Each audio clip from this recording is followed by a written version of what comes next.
Assalamualaikum warahmatullahi wabarakatuh. Perkenalkan, nama saya Sri Mulyaningsi Ali dengan NIM 4124240023. Di sini saya akan membuat video resensi novel dengan judul Perempuan di Titik Nol dengan judul asli Woman at Point Zero. Penulis Nawal El-Saadawi, tahun terbit dalam bahasa Arab 1975, dalam bahasa Inggris 1983, bahasa Indonesia 2003. Penerbit Yayasan Obor Indonesia, kota terbit itu di Jakarta dengan jumlah halaman 156. Novel Perempuan di Titik Nol karya Nawal El-Saadawi adalah kisah nyata yang diangkat dari pengalaman penulis sebagai psikiater di penjara wanita di Mesir. Novel ini menceritakan tentang Firdaus, seorang narapidana yang dihukum mati karena membunuh seorang pria. Cerita ini berfokus pada kehidupan Firdaus dari masa kecil yang penuh kekerasan, masa remaja, pernikahan yang memenjarakan, hingga dunia prostitusi yang secara ironis memberikan kebebasan semu. Melalui kisah Firdaus, novel ini menggambarkan penindasan perempuan dalam masyarakat patriarkal yang penuh kemunafikan. Adapun tafsiran isi pada novel ini, yang pertama narator, Firdaus, dan ketertarikan awal. Novel Perempuan di Titik Nol dibuka dengan narasi dari seorang psikiater perempuan yang menjadi narator utama. Ia bekerja di sebuah rumah sakit jiwa dan kerap berinteraksi dengan perempuan yang mengalami gangguan mental. Pada suatu waktu, ia mendengar kabar tentang seorang narapidana perempuan yang akan dihukum mati karena membunuh seorang laki-laki germo.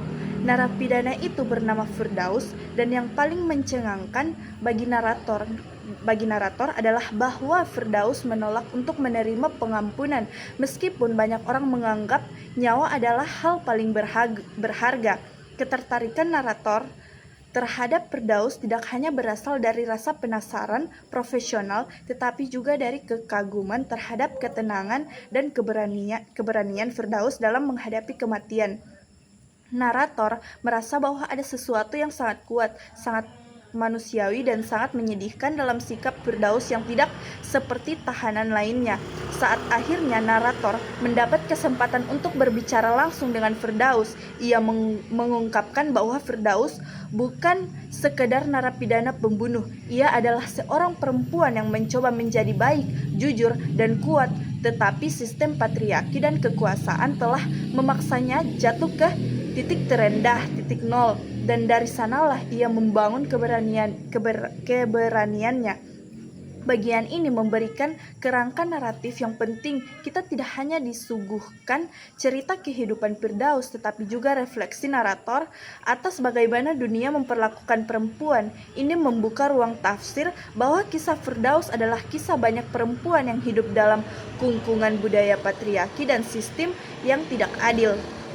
Yang kedua, masa kecil Firdaus sampai trauma dan realitas kekerasan gender. Dalam bagian ini, kisah Firdaus dimulai sejak masa kecilnya. Ia lahir di sebuah desa miskin di Mesir dalam keluarga petani yang hidup dalam kemelaratan. Ayahnya adalah seorang lelaki kasar dan temperamental yang tidak segan-segan memukuli istrinya atau ibu Firdaus di depan anak-anak mereka. Firdaus kecil tumbuh dalam suasana rumah yang penuh dengan kekuatan, kekerasan, dan ketundukan. Salah satu momen paling traumatis dalam masa kecil Firdaus adalah ketika ia disunat secara paksa. Ia tidak mengerti mengapa bagian tubuhnya harus dipotong, dan tidak ada yang memberitahu apa yang sebenarnya sedang terjadi. Peristiwa ini tidak hanya menyisakan luka fisik, tetapi juga menjadi simbol pemutusan hak perempuan atas tubuhnya sendiri. Firdaus mulai memahami bahwa sebagai perempuan tubuhnya bukan miliknya, melainkan milik masyarakat, milik adat, bahkan milik lelaki yang lebih berkuasa. Setelah orang tuanya meninggal karena penyakit, Firdaus diasuh oleh pamannya. Pada awalnya pamannya tampak baik hati, tetapi segera menunjukkan niat buruk ketika memperkosanya secara halus saat tidur bersamanya. Firdaus yang masih remaja dan belum memahami seksualitas, merasa bingung, kotor, dan bersalah. Ia tidak tahu kepada siapa harus bercerita, tidak ada tempat yang aman baginya, bahkan keluarga sendiri menjadi sumber penderitaan. Bagian ini menunjukkan bahwa pengalaman pertama Firdaus dengan relasi kekuasaan antara laki-laki dan perempuan selalu bernuansa dominasi, kekerasan, dan eksploitasi. Ia tumbuh menjadi remaja dengan luka batin dalam, dengan kepercayaan diri yang rapuh, dan dengan rasa malu yang tidak seharusnya ia tanggung. Yang ketiga, pendidikan sebagai harapan semu dan penjara baru. Setelah lulus sekolah dasar, pamannya mengirim Firdaus ke sekolah menengah dan membiayainya tinggal di asrama. Disinilah untuk pertama kalinya Firdaus menemukan dunia baru yang memberinya harapan. Novel Perempuan di Titik Nol adalah karya monumental yang tidak hanya menawarkan kekuatan narasi tetapi juga ketajaman analisis sosial terhadap realitas kehidupan perempuan dalam sistem patriarki yang represif. Ditulis berdasarkan kisah nyata seorang narapidana perempuan di Mesir, novel ini berhasil menggambarkan ketidakadilan struktural yang dihadapi perempuan sejak kecil hingga dewasa tanpa memberikan ruang romantisasi atau penyederhanaan masalah. Adapun kelebihan pada novel ini, yang pertama, melalui tema sosial yang kuat dan relevan. Novel ini mengangkat isu-isu penting seperti kekerasan seksual, pemaksaan pernikahan, eksploitasi perempuan dalam rumah tangga maupun di tempat kerja, dan ketimpangan gender.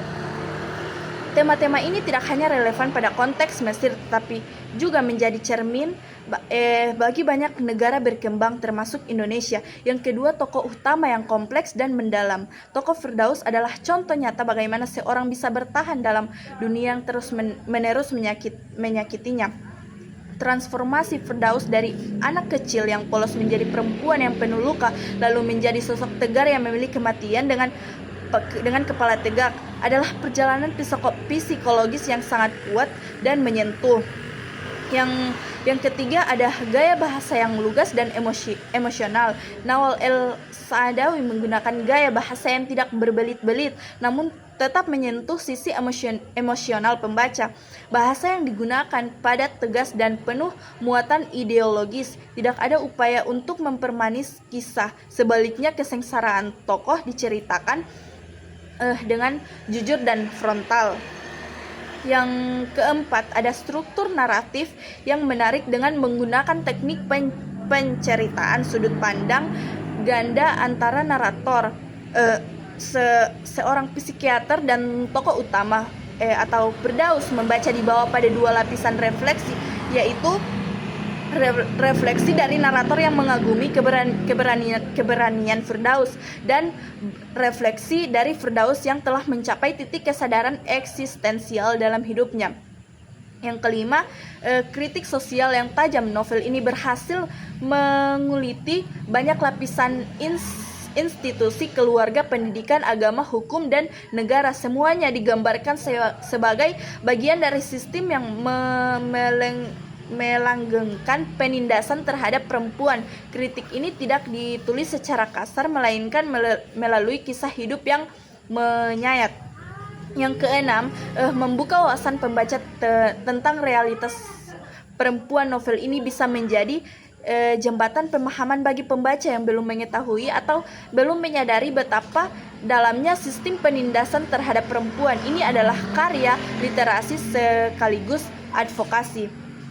Selanjutnya, ada juga kekurangan pada novel ini. Yang pertama, gambaran laki-laki yang terlalu negatif. Hampir semua tokoh laki-laki dalam novel ini digambarkan sebagai pelaku kekerasan, penindas, dan predator seksual. Meskipun hal mungkin didasarkan pada pengalaman nyata Firdaus, tidak adanya tokoh laki-laki yang positif dapat menimbulkan kesan generalisasi.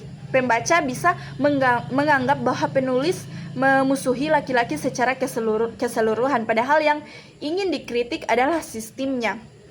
Yang kedua, suasana yang terlalu gelap dan depresif. Seluruh alur cerita dipenuhi dengan kekerasan, penderitaan, dan luka. Hampir tidak ada ruang bagi harapan atau kebahagiaan.